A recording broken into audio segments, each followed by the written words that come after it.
I'm on calf duties. We've got a little potty calf, we call them. Some people call them bottle calves. I've raised a few batches of bottle calves over the years. These are our standard schnauzers that we imported from Europe for breeding. We breed them for pets. Yeah, a couple of years ago I did some big batches. I think one of them was 30 potties. For me, that felt like a lot.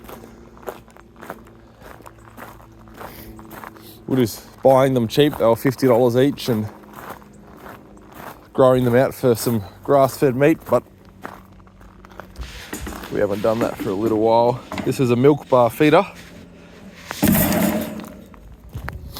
It clicks on the gate. I really like that back because this is too high. If you mount the feeder off the top of the gate, it's too high for the calves when they're newborn, and they reach too high and they end up drinking it wrong and it fills up there. Can get in their lungs a bit easier. Where's Cheddar? Cheddar! I can hear him.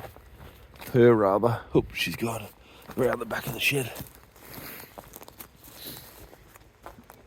So if you watched my video at Bangilla, I was talking about the little black orphan calf with the white splash on her head. Here she is. She's 4 days old now. Come on. Bowser. Oh, the dogs love it. I really like these milk bar feeders. They've got nice nipples on them. She's still having a hard time figuring out. It's not our kneecaps. Yeah. I like to get them on the finger. And then you just push them over. When I found her, I went to the local dairy and picked up a bag of colostrum. So she had 2.5 litres of colostrum over the first day. She's a very small calf. Haven't weighed her, but should be 20 kilos, not much more, I wouldn't think. And now we're feeding her 3 times a day, 7 a.m, 1 p.m, 7 p.m, 1.5 litres each. I'm just about to bump that up. She's actually on raw milk at the moment. We're just getting it out of the cows and warming it up to about 40 degrees. By the time we get it out here to us, probably 38, 37, exactly the temp it would come out of mum at. And I've actually got 4 or 5 bags of powder, milk powder in the shed, and 20 kilo bags. They're over $100 each, so I'm going to use them up. I'll cut her over. So tomorrow I'll give her 75% milk to 25% concentrate made from the powder, then 50-50. You really don't want to swing their diets hard. You want consistency. Same temp, feed them the same time of day. If you have to make changes, little changes. The first day she wouldn't suck the colostrum, wouldn't take to the teat. So I tube fed her. It's a bit confronting if you've never done it before. I've done it to a few calves now. You shove the tube right down their neck. What you want to feel for when you do that is you want to feel here, and you want to feel 2 tubes. You want to feel their windpipe, and then you want to feel the tube next to it. If you can only feel one, you might have put your tube in the wrong spot. You see how she's foaming up and dropping foam on the ground?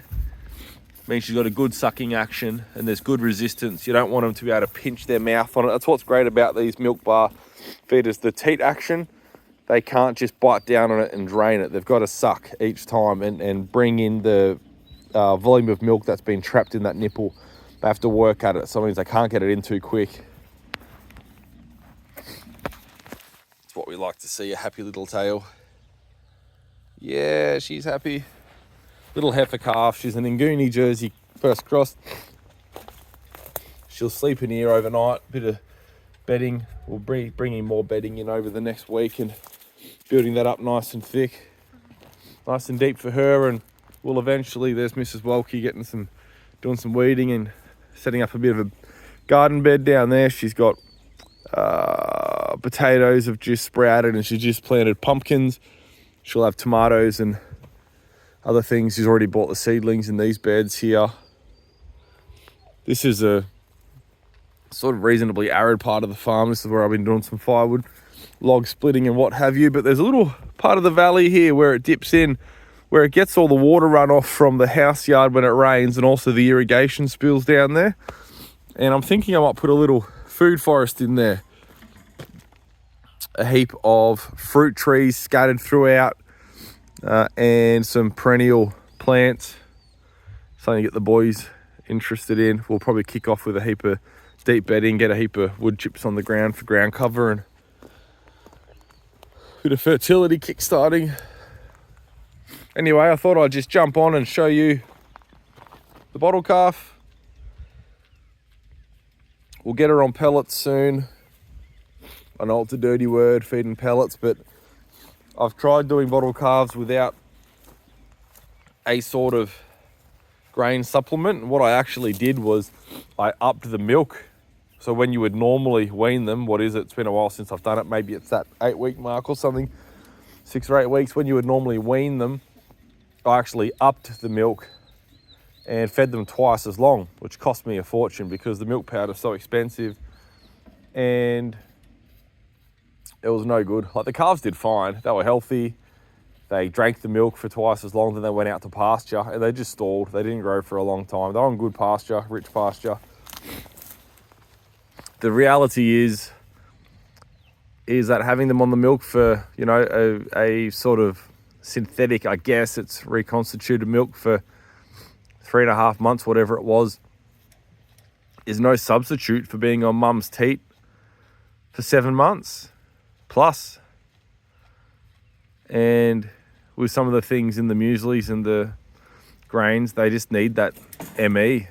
They need that energy to grow their bones and develop their gut biome. So we will start her on a little calf muesli for a few months.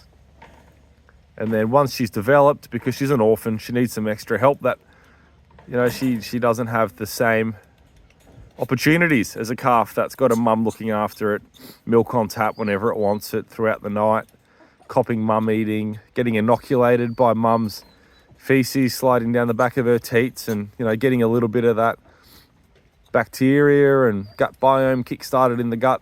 These little potty calves don't get any of that. I've heard of people getting fresh poo from a healthy cow. There's my mob in the distance. I have heard about people getting fresh poo from a healthy cow and mixing a little bit in to try and get some of that gut biome into the calf.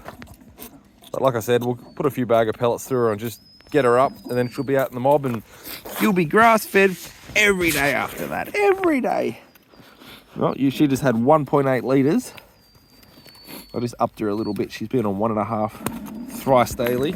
She just had 1.8. Oh yeah, we want more. Well, maybe I'll up you to 2. I love watching how they get fat. Look at that. Beautiful little sprightly calf, aren't you? Beautiful little sprightly calf. Yeah. I'm too fast for you. I'm too fast for you. Righty, let's put you to bed, hey? Let's show everybody how well behaved you are. Cheddar. Of course, we started naming all the milkers after cheeses. Hey, Cheddar. And of course, now that everyone's had a pat and this calf has stayed around the campfire and whatnot, everybody can't eat it. So